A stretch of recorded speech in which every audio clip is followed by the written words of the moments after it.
massacres like Deir Yassin, and we have not forgotten them 70 years going forward. The Nakba is something that people think has happened in the past, but it still very much happens today with buildings of illegal settlements, with the massacre of Palestinians in Gaza that we see today and the Great March of Return. The Nakba is an ongoing struggle, and it still happens today, and it won't stop. It won't stop until every single Palestinian has the right to return to the historic homeland. We as Palestinians will not negotiate 1 inch of our land, and we will not accept Jerusalem to be the capital of Israel.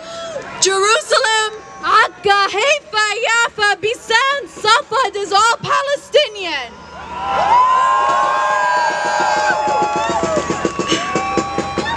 Since March 30th, over 30,000 Palestinians in Gaza have been marching to the militarized boundary fence with Israel, demanding the right to return, to end the Nakba, and to end the occupation, and to end the siege of Gaza.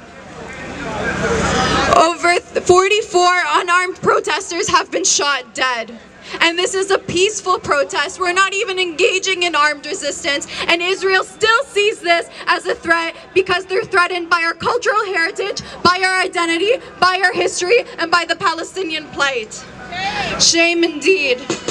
And shame on all governments that support Israel, including Canada, including the US, and every single reactionary Arab regime have supported them. The death of journalists, despite them wearing press jackets, they have still been shot, like Yasser Murtaja, who has been reporting and documenting the massacres in Gaza, and he has been shot dead by Israel despite wearing the press jacket. Shame.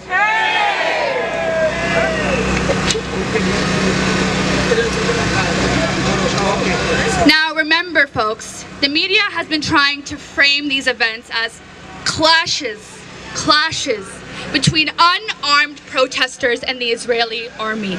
But Israel has been deploying hundreds of snipers who have been shooting at unarmed protesters from long-range sight.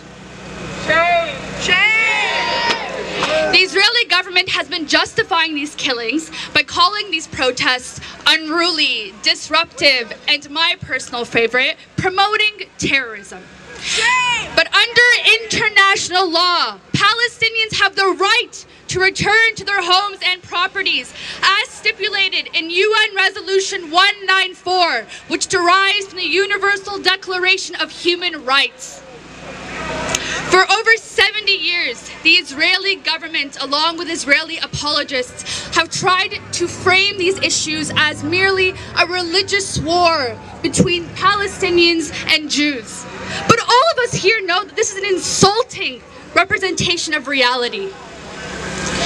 Israel knows that the only way it can win this ongoing occupation is by framing these issues in such a way. Sorry, give me a second. For the past decades, Palestinian and Jewish activists have been working together to divert this conversation, to talk about the real issues of equality, freedom, justice, and human rights. So we're all here protesting for the Palestinians in Gaza, West Bank, East Jerusalem, for all of the Palestinians living in the diaspora. Let us please be safe, vigilant, respectful, and let's please ignore those people on the other side of the street. They're only here to disrupt this, distract us, and provoke us. Let them protest to the air, okay? Introduce yourself.